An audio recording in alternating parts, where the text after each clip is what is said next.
کربلا، امام حسین اور یزید۔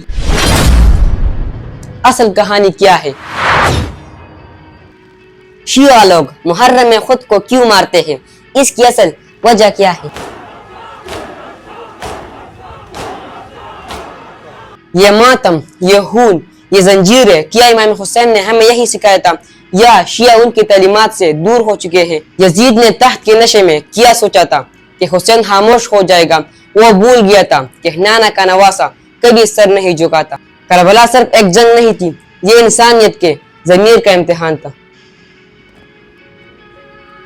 یہ کہانی ہے ایک خاندان کی جو نبی آخر الزمان حضرت محمد صلی اللہ علیہ وآلہ وسلم کے خون سے جڑا تھا اور جس نے حق کی حفاظت کے لیے اپنے جانیں قربان کر دے۔ نبی پاک صلی اللہ علیہ وآلہ وسلم کے بعد جب خلافت کا نظام بدلنے لگا اور دنیاوی حرص بڑھنے لگی، تب تاریخ نے دو عظیم شخصیات کو دکھایا، امام حسن اور امام حسین، جو حضرت علی اور حضرت فاطمہ کے فرزند تھے اور نبی کے نواسے تھے۔ امام حسن نے اس وقت صلح کی جب مسلمان ٹوٹنے کے قریب تھے۔ انہوں نے کہا کہ خون سے بہتر ہے کہ امت بچائی جائے، لیکن یزید اور اس جیسے حکمران خاموش نہ بیٹھے۔ امام حسن کو زہر دے کر شہید کر دیا گیا، ہاں انہی کو جو نبی کی گود میں کھیلا کرتے تھے۔ پھر جب یزید نے خلافت سنبھالی تو وہ ایک فاسق، فاجر اور ظالم شخص تھا جو شراب نوشی کرتا، بے حیائی کو عام کرتا اور دین کے احکامات کو پامال کرتا تھا۔ اس نے جب امام حسین سے بیعت کا مطالبہ کیا تو حسین نے انکار کر دیا، فرمایا میرا جیسا شخص یزید جیسے کو بیعت نہیں دے سکتا۔ اور یوں ظلم کے خلاف ایک قافلہ نکل پڑا۔ مدینہ سے مکہ اور پھر کربلا تک کا سفر شروع ہوا۔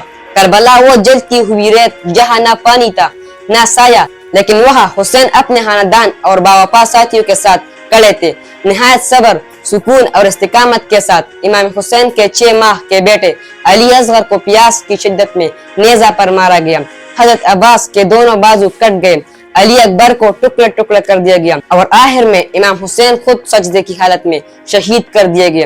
ان کا سر کاٹ کر نیزے پر بلند کیا گیا اور ان کی لاش تپتی ہوئی زمین پر بے گور و کفن پڑی رہی۔ یہ سب کچھ کس کے لیے؟ نہ مال کے لیے، نہ طاقت کے لیے، صرف اور صرف حق کی سر بلندی اور باطل کے خلاف ایک صدا بلند کرنے کے لیے۔ مگر آج صدیاں گزرنے کے بعد اس عظیم قربانی کو ہم صرف ماتم، زنجیروں اور لہو بہانے تک محدود کر چکے ہیں، حالانکہ قرآن کہتا ہے اپنے آپ کو ہلاکت میں مت ڈالو، اور نبی صلی اللہ علیہ وسلم نے فرمایا کہ ہنوہا خود کو مارنا اور چہرے پیٹنا یہ سب جاہلیت کے طریقے ہیں۔ امام حسین کا مقصد یہ نہ تھا کہ لوگ انہیں روتے رہیں، بلکہ یہ کہ ان کی فکر زندہ رہے کہ ظالم کے خلاف آواز اٹھائی جائے، سچ پر ڈٹے رہیں اور دین محمدی صلی اللہ علیہ وسلم کی حفاظت کی جائے۔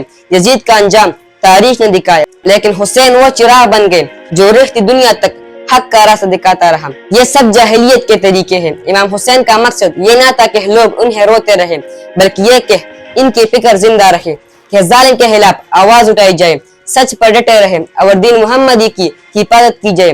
یزید کا انجام تاریخ نے دکھایا، وہ خلافت کے نام پر رسوائی کا باعث بنا، لیکن حسین وہ چراغ بن گئے جو رہتی دنیا تک حق کا راستہ دکھاتا رہے گا۔